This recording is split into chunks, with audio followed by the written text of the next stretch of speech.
وعلى آله وأصحابه ومن اهتدوا بهداه إلى يوم الدين أما بعد اللهم إنا نسألك خير ما في هذه الليلة وخير ما بعدها ونعوذ بك من شر ما في هذه الليلة وشر ما بعدها اللهم تقبل منا صيامنا وقيامنا وركوعنا وسجودنا وتلاوتنا وصدقتنا وصالح أعمالنا.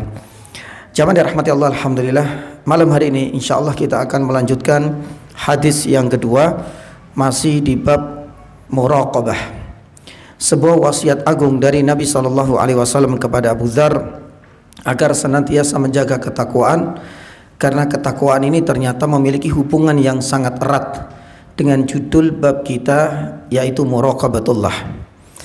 Hadis yang kedua ini dari Abu Dzar, Jundub ibnu Junadah, dan dari Mu'ad ibnu Jabal, karena keduanya ini adalah perawi hadis ini.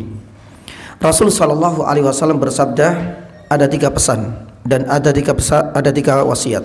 Yang pertama adalah ittaqillah haitsuma kuntah, bertakwalah kepada Allah Subhanahu wa taala dimanapun kamu berada.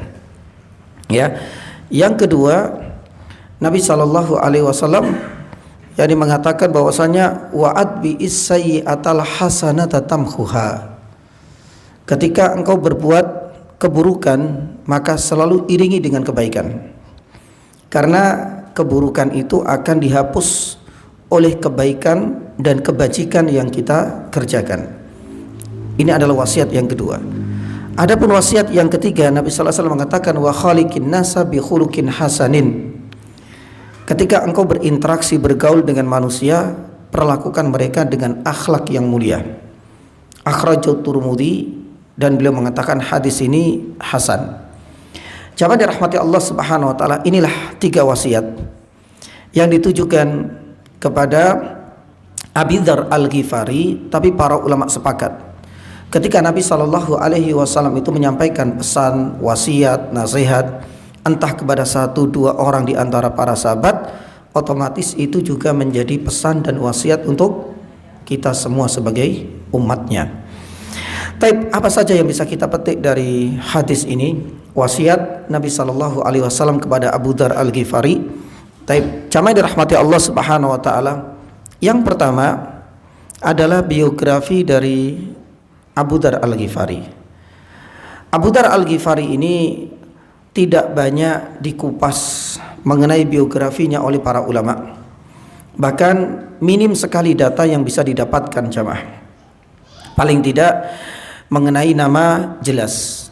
Abu Dzar, nama aslinya itu adalah Jundub ibnu Junadah radhiyallahu taala anhu Al-Ghifari, ini dari Bani Ghifar. Bani Ghifar itu terletak antara kota Makkah dan kota Madinah.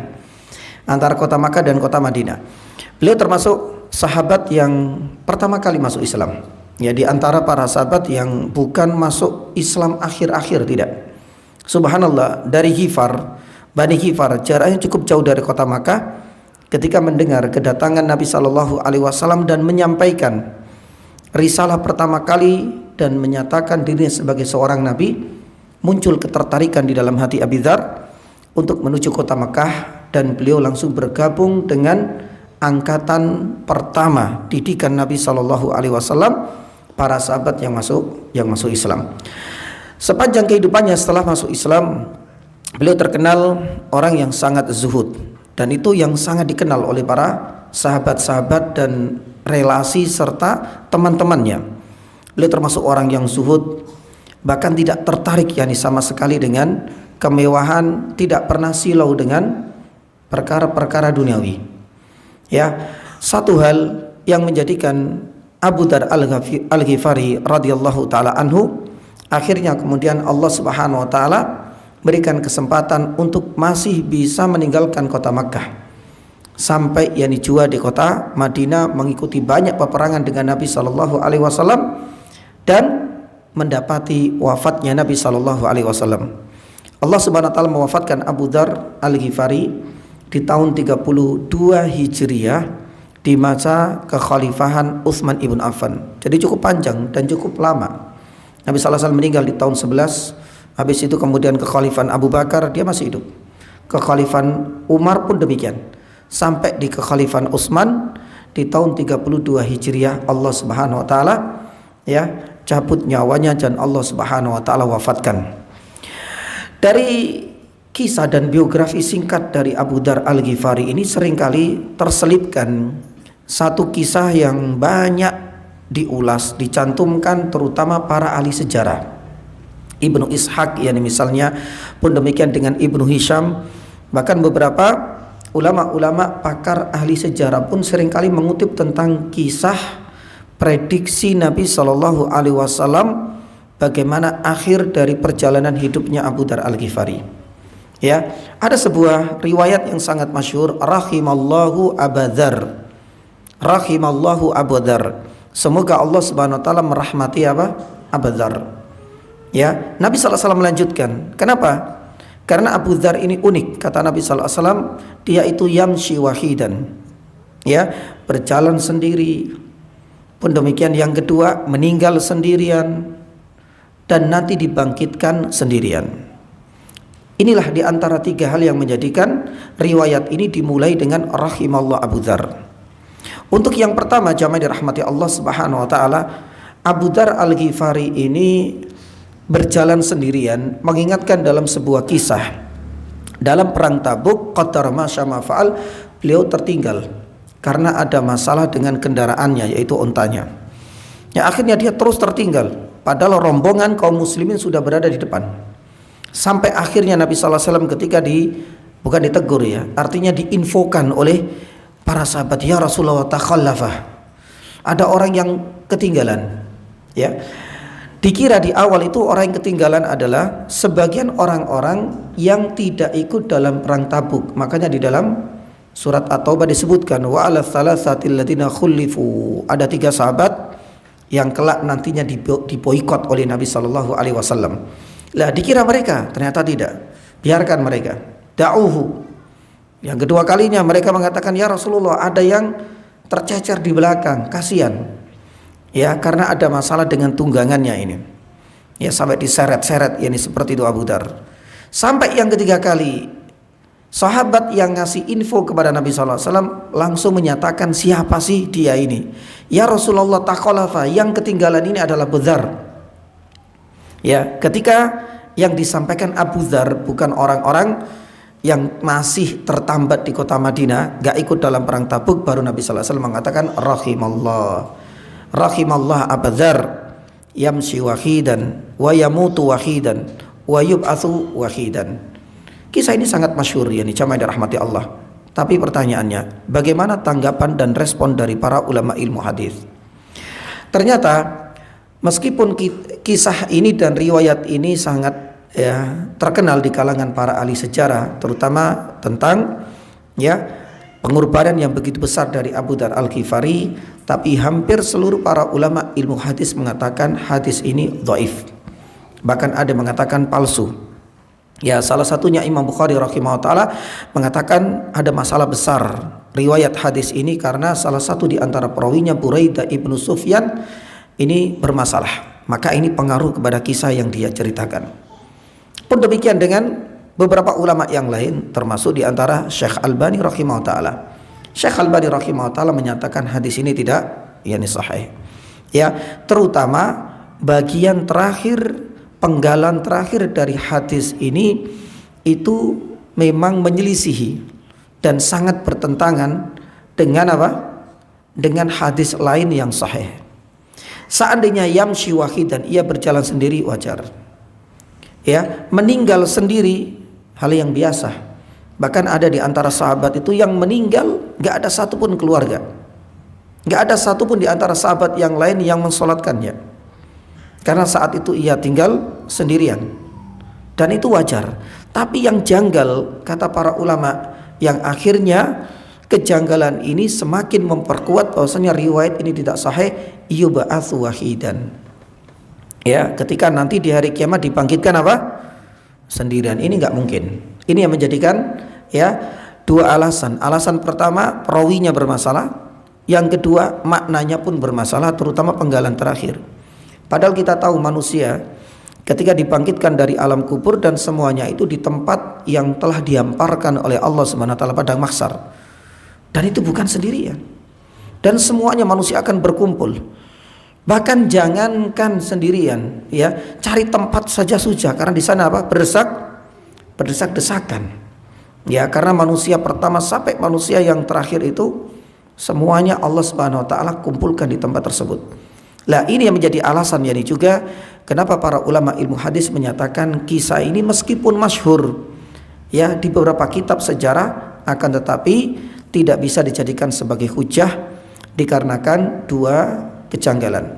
Yang pertama karena perawinya Buraidah ibnu Sufyan bermasalah, dan yang kedua karena maknanya menyelisihi hadis-hadis lain yang sahih.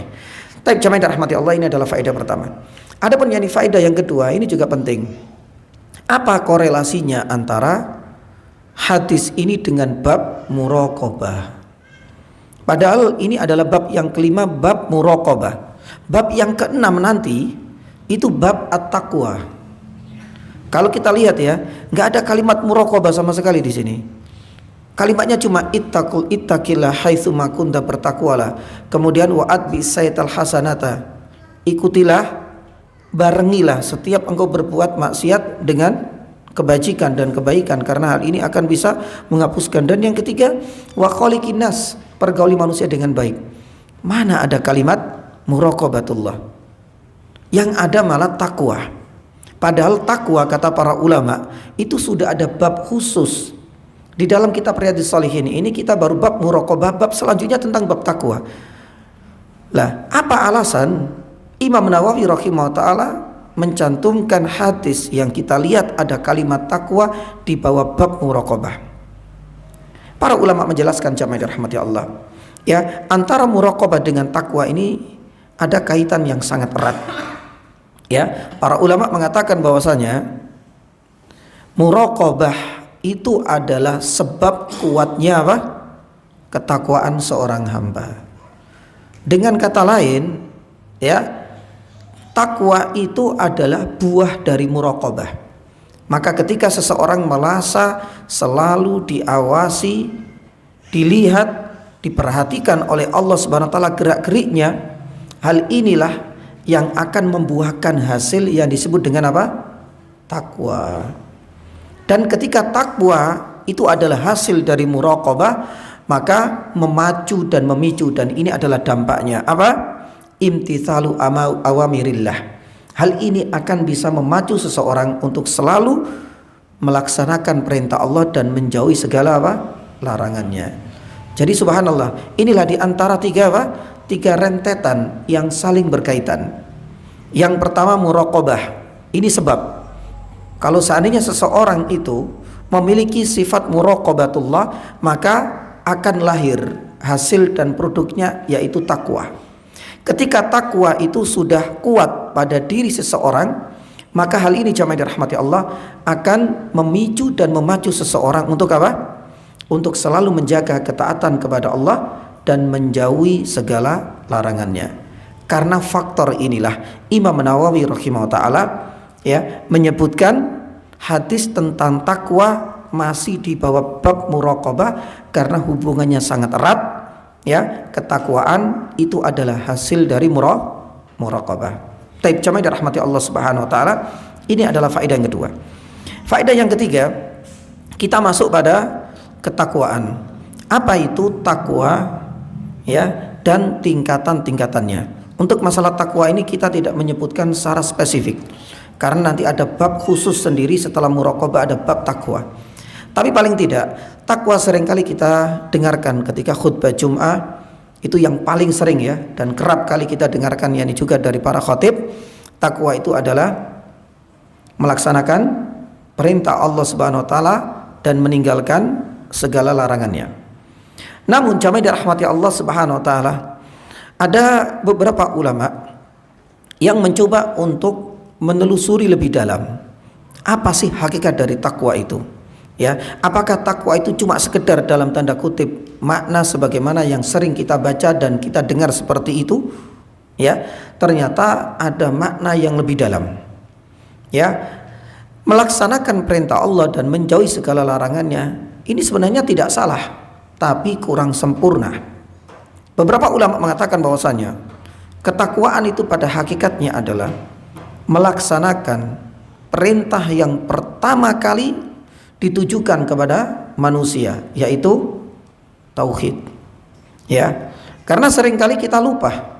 Seakan-akan ketika orang itu dikasih melaksanakan perintah Allah, ya sudah, yang penting sholat, yang penting puasa, tapi kesyirikan jalan terus. Kekufuran, ya, tanpa ia sadari sudah menjadi rutinitas harian. Seakan-akan ini bukan termasuk sesuatu yang terlarang. Ya, bahkan yang namanya tauhid pun, ya, ia masih jahil. Apa itu tauhid? Padahal para ulama mengatakan bahwasanya, ya, hakikat dari takwa itu adalah melaksanakan instruksi yang pertama kali Allah SWT perintah kepada kita, berarti itu adalah tauhid. Pun demikian dengan larangan, menjauhi, ya, larangan yang pertama kali Nabi SAW atau Allah SWT cegah untuk kita semua, dan itu adalah yakni kesyirikan. Ya, inilah sebenarnya hakikat dari makna takwa itu sendiri, supaya kita itu memiliki perhatian yang besar, ya, terhadap mengesahkan Allah Subhanahu wa taala, sekaligus juga menjauhi larangan yang paling dijauhi dan paling mendapatkan perhatian besar dari Allah Subhanahu wa taala agar kita menjauhinya, yaitu kesyirikan. Untuk masalah penjabaran dari definisi takwa, insya Allah nanti kita akan sampaikan. Adapun mengenai takwa ini, jamaah dirahmati Allah Subhanahu wa taala, saya ingin menambahkan tingkatan-tingkatan takwa. Ya, sebagaimana kita ketahui bahwasanya takwa itu, ya, ada dua sisi, entah melaksanakan perintah atau menjauhi larangan. Tapi kalau seandainya kita bagi menjadi beberapa tingkatan, dari tingkatan yang paling bawah sampai tingkatan yang paling atas, paling tidak ada 6 tingkatan sebagaimana yang dikemukakan oleh para ulama. Tingkatan yang paling bawah, dan itu merupakan pondasi, disebut dengan aslut takwa. Ya, pondasi dasarnya ketakwaan, aslut takwa itu adalah menjauhi kesyirikan dan dosa-dosa besar yang dibenci oleh Allah Subhanahu wa taala. Ini adalah pondasi ketakwaan.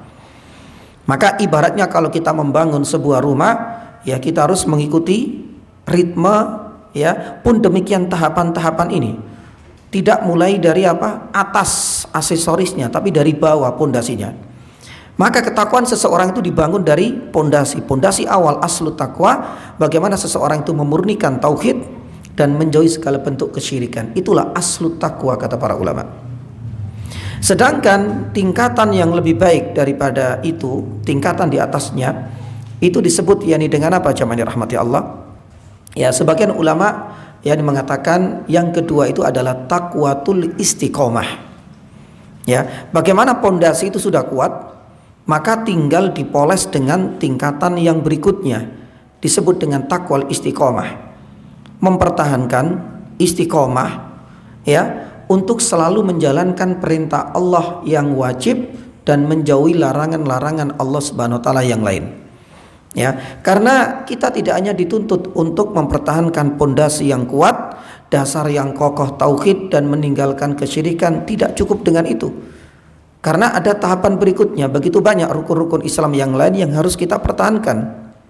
Begitu banyak juga larangan-larangan Allah, zina, perjudian, miras dan lain sebagainya harus kita jauhi. Ini disebut dengan takwatul istiqomah. Tingkatan yang berikutnya, jamaah dirahmati Allah Subhanahu wa taala, para ulama menyebutnya dengan takwa al-wara. Ya. Nah, ini lebih tinggi lagi.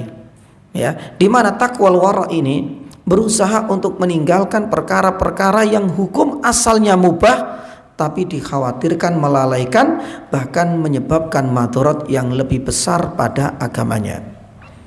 Ya, seperti pembahasan tentang wara, di mana seseorang itu meyakini bahwasanya ini perkara mubah. Ya, bermain itu mubah. Tapi dia tahu kalau seandainya mainnya kebablasan atau main di waktu-waktu spesial, dia nggak ada masalah main. Tapi kalau seandainya cuma main tok di hari Arafah, kan iman. Karena ini hari spesial, dia tahu meskipun hukumnya mubah, dia berusaha untuk tinggalkan, karena hal ini dikhawatirkan akan menyebabkan madarat yang lebih besar. Ya, akan menyebabkan hilangnya kesempatan untuk bisa meraup pahala. Maka ini disebut dengan takwal wara.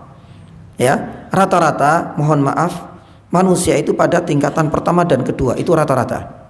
Kalau tingkatan yang ketiga, makanya semakin ke atas tingkatan ini semakin afdol.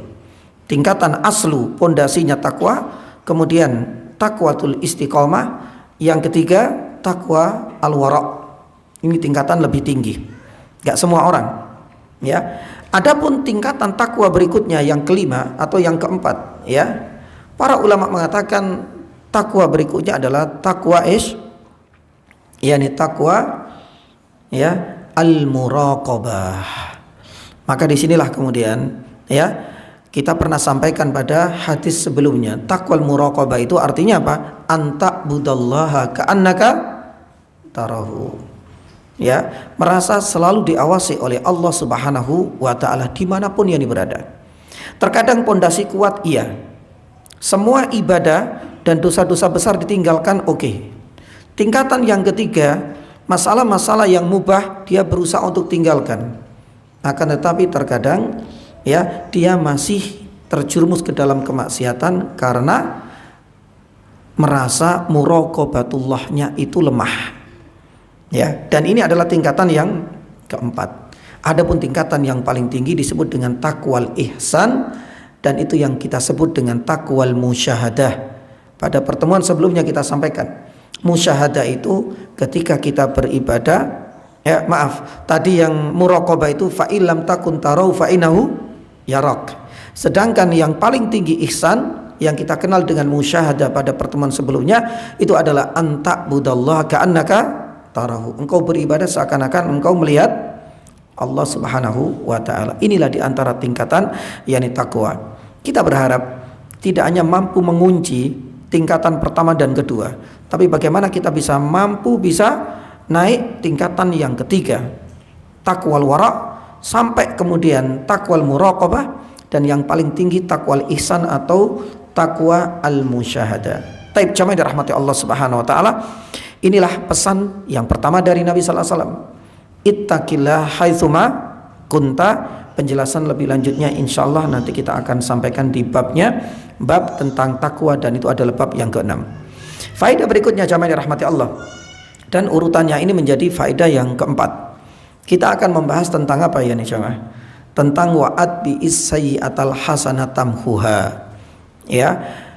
Kewajiban untuk selalu berbuat kebajikan agar keburukan kita bisa dihapuskan.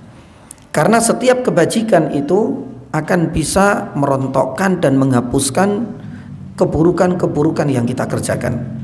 Karena Nabi sallallahu alaihi wasallam mengatakan demikian, wa'ad bi sayyi'atal hasanata tamhuha. Ya, para ulama ketika menjelaskan hadis ini selalu mengaitkan dengan firman Allah di dalam surat Hud ayat 114. Allah berfirman di dalam surat Hud ayat 114 itu memiliki kesamaan makna meskipun agak sedikit berbeda redaksinya. Allah berfirman di dalam Hud ayat 114, ya, innal hasanat yudhibnas sayyiat. Bahwasanya kebajikan itu bisa menghilangkan, ya, dan bisa melunturkan semua keburukan-keburukan yang telah kita kerjakan. Para ulama seringkali juga menjelaskan terkait hadis ini atau ayat ini, ternyata ada sabab nuzulnya. Kebaikan yang kita kerjakan diharapkan itu bisa menghapus keburukan yang kita lakukan sebelumnya. Sebagaimana juga wasiat Rasulullah, setiap kali engkau berbuat keburukan adbi, maka ikutilah dengan kebaikan. Karena kebaikan yang engkau lakukan setelah keburukan engkau kerjakan, itu keburukan akan terhapuskan. Sama juga dengan ayat ini. Para ulama menjelaskan bahwasanya ayat ini memiliki sabab nuzul, ya, dan disebutkan dalam riwayat yang sahih. Sabab nuzul itu adalah sebab yang melatar belakangi ayat ini diturunkan oleh Allah. Innal hasanat yudhibnas sayyiat. Ada sebuah kisah ketika seorang laki-laki ini tanpa sengaja, ya, mencium wanita ajnabiyah. Mencium, jadi ada kontak fisik. Merasa dirinya bersalah. Hal ini dilaporkan kepada Nabi sallallahu alaihi wasallam. Akhirnya Nabi sallallahu alaihi wasallam menganjurkan kepadanya untuk apa? Berbuat amal soleh, al-hasanat, yang akhirnya kemudian turunlah ayat ini. Innal hasanat yudhibnas yani sayyiat. Kebaikan-kebaikan yang engkau kerjakan nantinya itu akan mampu bisa menghapus keburukan, termasuk dosa yang engkau kerjakan yakni barusan. Sahabat ini bertanya kepada Rasulullah SAW, "Ya Rasulullah, apakah hukum ini berlaku untukku?" La, hukum ini juga berlaku untuk seluruh manusia, untuk umatku juga. Maka jemaah dirahmati Allah Subhanahu wa taala, terkait kebaikan itu bisa menghapus keburukan ini ada dua hal yang ingin disampaikan. Ya, yang pertama adalah berbicara masalah keburukan. Yani keburukan ini jemaah dirahmati Allah Subhanahu wa taala tidak semuanya dihapus oleh kebaikan kita. Para ulama mengatakan dikecualikan dua keburukan yang tidak mungkin dihapus dengan kebaikan. Ya, dosa ini tidak akan bisa terhapus sebesar apapun amal soleh yang kita kerjakan. Yang pertama itu adalah dosa besar. Maka dosa besar itu tidak akan bisa dihapus dengan ibadah kita. Kita berbuat dosa besar misalnya, apapun bentuknya, minum khamr, ya, tapi kita nggak mau taubat, ya, kita pengen mengganti dengan sedekah, nggak bisa menghapus. Kita pengen mengganti dengan haji, nggak bisa menghapus. Kita pengen mengganti misalnya dengan umrah, nggak bisa menghapus. Bukankah Nabi SAW mengatakan bahwasannya sayyiat itu bisa hilang dengan hasanat kita? Itu secara umum, tapi ada dua yang dikecualikan. Jadi yang pertama itu adalah dosa besar. Karena dosa besar ini tidak akan bisa dihapus kecuali dengan apa? Taubat. Tidak cukup dengan kebaikan yang kita kerjakan. Yang kedua, yakni juga, ya, keburukan kita ini nggak akan bisa dihapus, yakni jamaah dirahmati Allah. Ya, kecuali apa? Kecuali kita mengembalikan kepada hak orang yang pernah kita zalimi. Ya, salah satunya adalah tindakan pencurian, korupsi, kok kilingan MBG ini Pak ya. Astagfirullah. Itu beritanya berseliweran, nggak tahu ya, masya Allah. Pokoknya kita melihat aja bagaimana hasilnya nanti. Tapi paling tidak ya jamaah yang dirahmati Allah, misalnya ada orang yang mencuri, orang yang korupsi misalnya, kemudian dia membaca hadis ini atau ayat innal hasanat yudhibnas sayyiat, ya, uang masih di tangan, rekening juga nggak dikeluarkan, ya, ia bisa memanfaatkan uang yang itu bukan hasil dari kerja kerasnya dia dan bukan miliknya. Terus kemudian dia punya pikiran, ya sudahlah, mudah-mudahan hasil dari korupsi ini, keburukan ini bisa dihapuskan dengan apa? Kebaikan. Yang akhirnya dia berharap bisa merontokkan keburukan hasil dari korupsinya ini hanya dengan sedekah, atau dengan sholat, atau dengan umrah. Para ulama mengatakan ini nggak bisa. Sampai benar-benar kita mengembalikan apa? Ya, karena harta itu bukan miliknya, kita harus kembalikan kepada si empunyanya. Kalau seandainya miliknya negara, kembalikan. Kalau seandainya hal itu milik saudara kita, kembalikan. Bahkan irja'ul madzalim itu juga berlaku ketika kita melukai perasaan. Itu pun harus kita kembalikan dengan cara kita minta maaf. Maka dosa yang kedua ini tidak akan bisa hilang, tidak akan bisa lepas, dan tidak akan bisa dihapus hanya dengan kebaikan sebesar apapun ketaatan yang kita kerjakan, kecuali benar-benar kita harus kembalikan kepada si empunyanya. Ya, ketika apa? Kita itu mencuri atau melukai perasaan seseorang, namanya irja'ul madzalim, kita harus kembalikan kepada si pemiliknya, baik yang berkaitan dengan harta maupun yang berkaitan dengan non material. Taib jamaah dirahmati Allah Subhanahu wa taala, ini adalah sayyiat. Jadi enggak semuanya itu langsung dihapuskan. Ada dua pengecualian. Dosa besar itu harus dengan taubat, ya, hasil pencurian atau melukai perasaan harus kita kembalikan kepada si empunyanya. Lah, adapun di dalam hadis ini ketika seseorang itu mencium, ya, ini termasuk bentuk dosa apa? Kecil. Tapi jangan salah penafsiran. Wah, enak banget ini. Ya, mencium orang, wanita asing dianggap apa? Dosa kecil. Lah, di sini supaya tidak salah tafsir saya jelaskan. Jadi yang terjadi pada sahabat ini dan para ulama sepakat yang dilakukan oleh sahabat mulia ini adalah dosa kecil, iya. Karena kenyataannya Nabi Shallallahu Alaihi Wasallam langsung mengatakan, ikutilah, iringilah dengan kebaikan karena dosa ini akan dihapuskan. Dan para ulama sepakat, ya, kalau seandainya dosa kecil, insya Allah akan hilang dengan amal soleh. Namun para ulama juga menjelaskan bahwasanya yang terjadi pada sahabat ini, ya, kapan ciuman seorang laki-laki kepada perempuan yang bukan mahramnya itu dosa kecil, dan kapan saatnya dosa besar, itu harus kita fahami supaya nanti tidak salah tafsir. Taib, jamaah dirahmati Allah Subhanahu wa taala. Ciuman kepada wanita yang bukan mahram tetap dianggap sebagai dosa kecil itu kalau seandainya bukan dalam konteks sedang berzina atau muqaddimah mau berzina. Ya, kalau niatnya wis zina misalnya, Pak, di kamar keduanya telanjang, kemudian menciumi dosa kecil ini, ya nggak masuk, paham? Karena ini sudah perbuatan apa? Ya, sudah dalam praktek mau zina.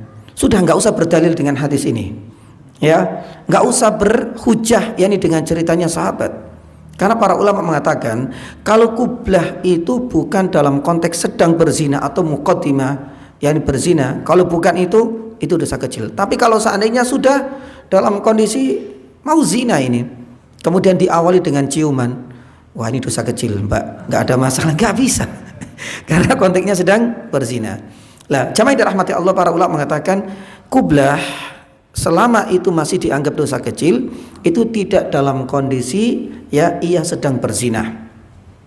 Yang kedua, nah ini penting supaya nanti tidak dijadikan sebagai dalih, menormalisasi kemaksiatan ini.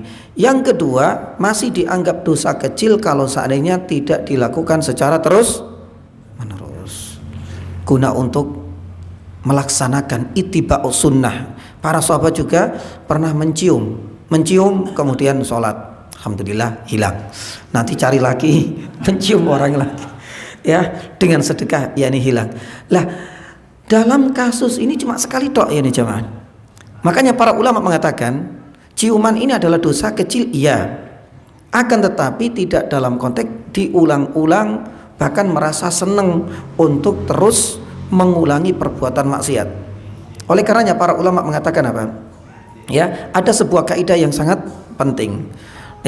Di dalam sebuah kaidah para ulama akidah itu seringkali menjelaskan bahwa la saghirata ma'al israr wala kabirata ma'al istighfar.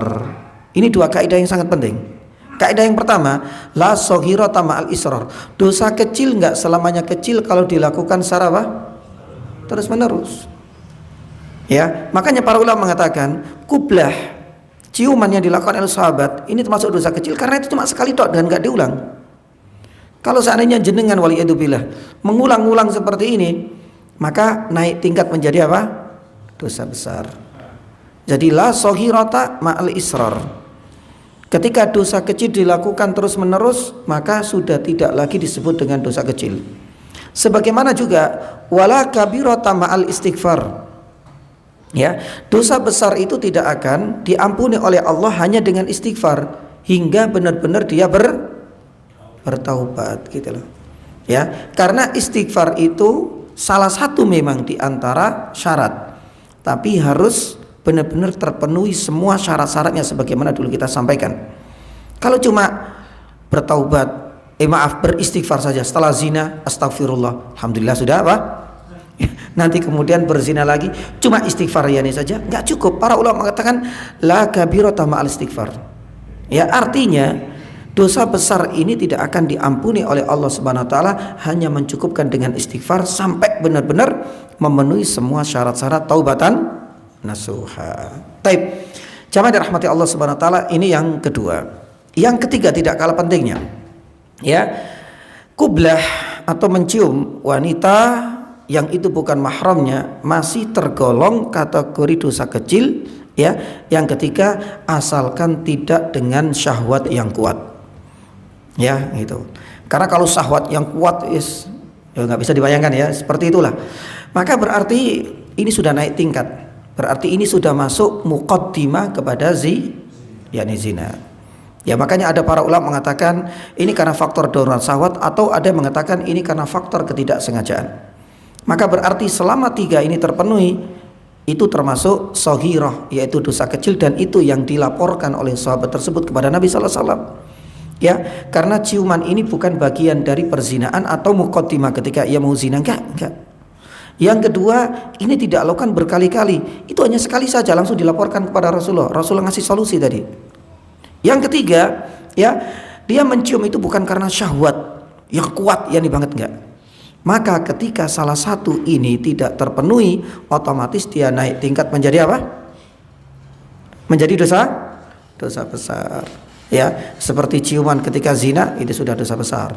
Maka berarti tidak bisa ya dihapuskan dengan hasanat.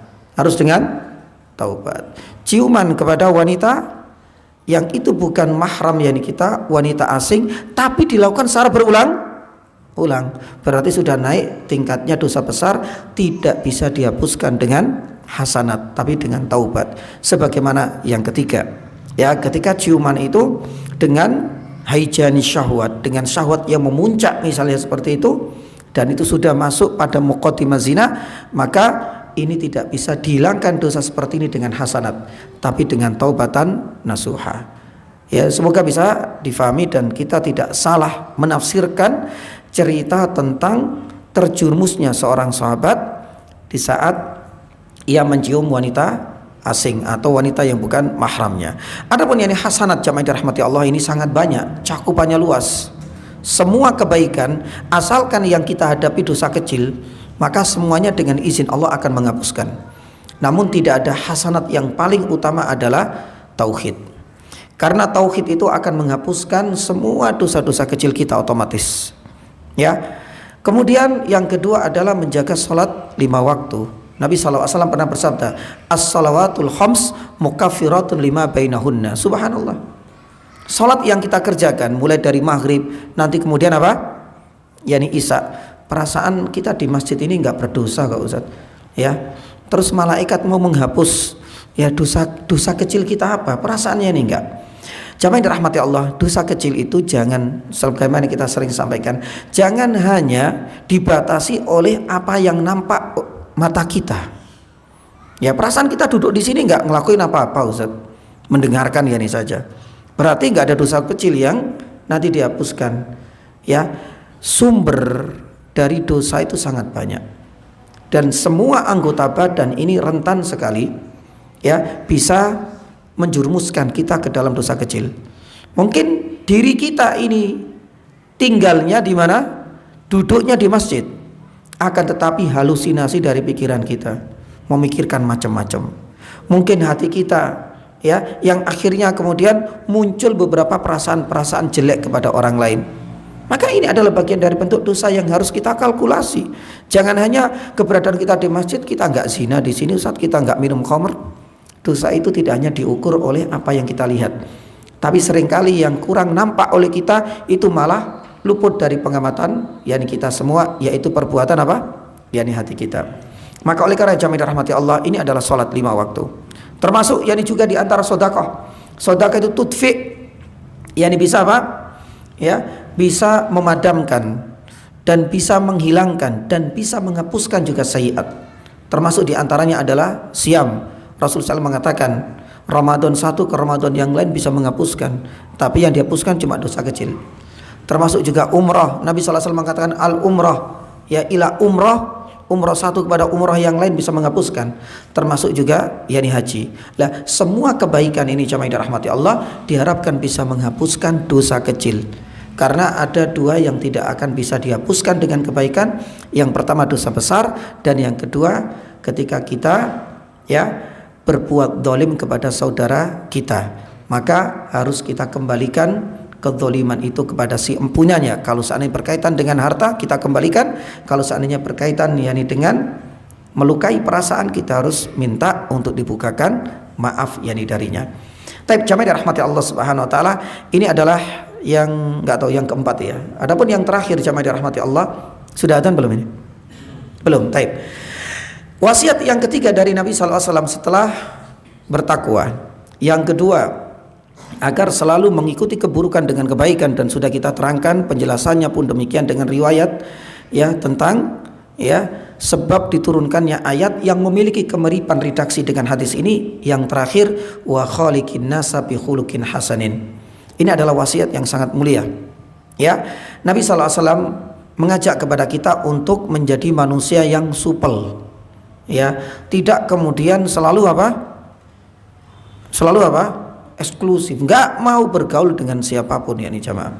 Nabi SAW ya dalam hadis ini mengajak kita untuk tetap bergaul dengan siapapun, karena bisa jadi mereka ini adalah ladang pahala dan ladang dakwah untuk yakni kita.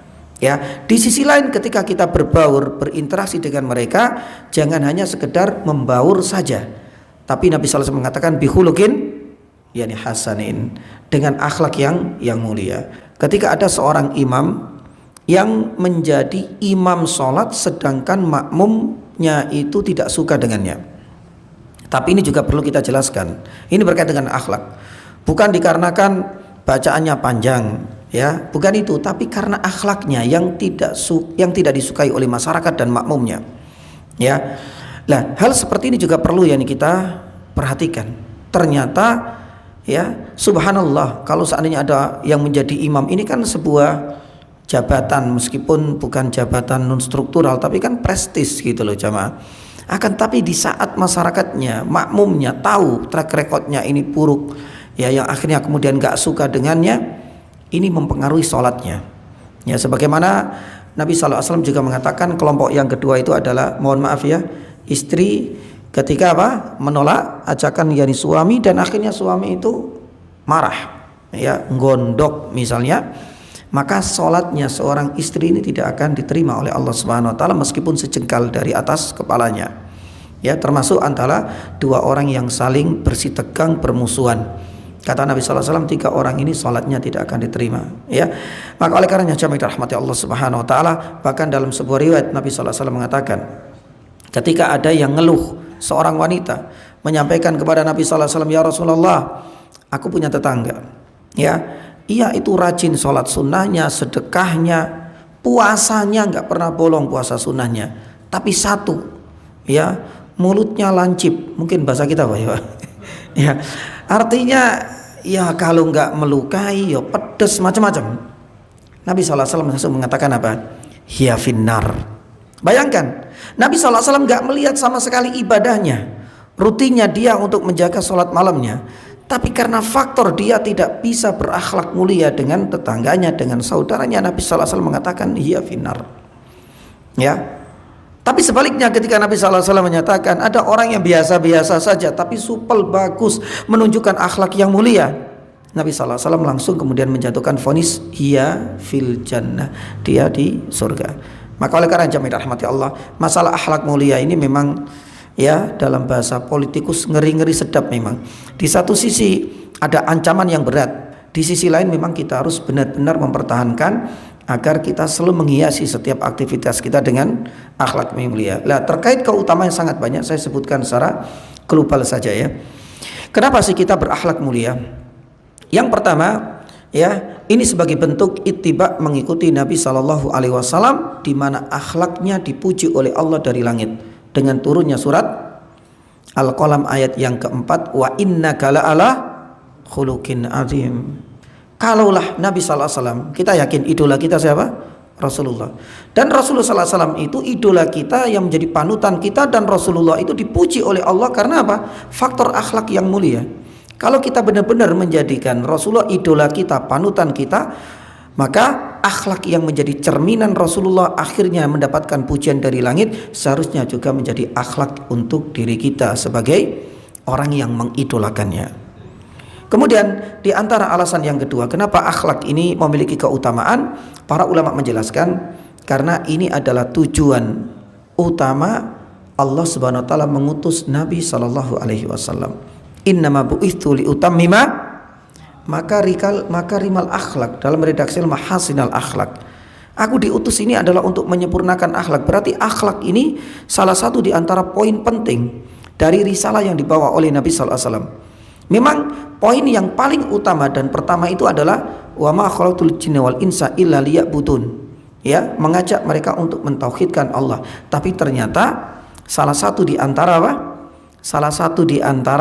risalah yang lain yang menjadi perhatian besar oleh Rasulullah adalah innama bu'itsu li utami makarimal akhlak. Akhlak kepada saudara kita. Yang ketiga, ya, di antara keutamaan kita berakhlak mulia jamaah dirahmati Allah, itu adalah amalan yang banyak mengantarkan kita ke surga, dan ini menunjukkan maha adilnya Allah Subhanahu wa taala. Rasulullah sallallahu alaihi wasallam pernah ditanya, Rasulullah, kiranya apa amalan yang bisa mengantarkan kita masuk surga dan paling banyak dan paling mudah juga? Kata Rasulullah, taqwallah wa husnul khuluq. Bertakwa kepada Allah dan husnul khuluq. Ya, dan takwa kepada husnul khuluq ini menunjukkan keadilan Allah. Kenapa? Karena untuk bertakwa, untuk bisa berakhlak mulia, ya, ini prosentasenya, perbandingannya sama, nggak si kaya, nggak si miskin, nggak atasan, nggak bawahan, karena ini nggak bondo banyak, nggak membutuhkan modal yang banyak untuk bertakwa dan berakhlak apa? Yani mulia. Makanya dalam redaksi Nabi SAW mengatakan apa? Innakum lantasa'un nasa bi amwalikum. Ya, engkau itu nggak akan mampu bisa meliputi hati manusia, menundukkan hati manusia dengan hartamu sebanyak apapun, karena harta kalau seandainya kita pakai untuk sedekah bisa melunakkan orang lain, itu ada batasnya. Ya, akan tetapi walakin yasa'uhum minkum, ya, bastul wajhi wa husnul khuluq. Tapi salah satu di antara cara dan media untuk menjadikan orang itu bisa senang yani dengan kita, itu adalah dengan menampilkan akhlak yang mulia. Karena harta kalau sudah mohon maaf habis, ya banyak akhirnya orang kecut, ya akhirnya orang sudah tidak tertarik lagi. Tapi kalau seandainya akhlak mulia itu akan selamanya biidznillah taala, dan ini murah meriah. Kata Nabi sallallahu alaihi wasallam, dua amalan yang bisa mengantarkan kita ke surga itu adalah taqwallah dan husnul khuluq. Yang keempat keutamaannya jamaah dirahmati Allah, taraf kemuliaan akhlak seorang hamba adalah barometer kuatnya keimanan seseorang. Ya, ternyata antara iman dengan akhlak ini dua sisi yang tidak bisa dilepaskan. Rasulullah SAW mengatakan, akmalul mu'minina imanan, keimanan seseorang itu semakin sempurna itu ditentukan dengan ahasinukum akhlaqah. Ya, kalau akhlaknya baik ini akan mempengaruhi tingkat dan level keimanan. Kalau seandainya akhlaknya buruk, maka jangan sampai kemudian merasa sok dirinya keimanannya sedang meningkat tapi akhlaknya buruk. Merasa dirinya suci, imannya lagi melesat, ya misalnya seperti dolar ya Pak. Dolar berapa sekarang Pak? Ya, merasa Masya Allah imannya melesat, tajam. Akan tetapi dia nggak bisa untuk menjaga lesannya, suka melukai perasaan saudaranya. Ini nggak sebanding, karena dua sisi ini akan saling berkaitan. Semakin sempurna itu akan ditentukan dengan semakin baiknya akhlak seseorang. Dan yang tidak kalah pentingnya jamaah dirahmati Allah, di antara keutamaan kita berakhlak mulia, kata para ulama, ya apa itu? Ya, kita akan mendapatkan posisi yang paling dekat dengan Rasul Sallallahu Alaihi Wasallam di Yaumul Qiyamah. Rasul sallallahu alaihi wasallam pernah menjanjikan, inna aqrabakum ilayya manzilatan yaumal qiyamah akhasinukum akhlaqa. Orang yang paling dekat kedudukannya nanti di hari kiamat itu adalah orang yang paling bagus akhlaknya. Siapa yang tidak menginginkan kita dekat dengan Rasulullah? Pasti di padang mahsyar ada keinginan untuk bisa dekat dengan Rasulullah, mencicipi apa? Telaga Haud. Pun demikian di jannah.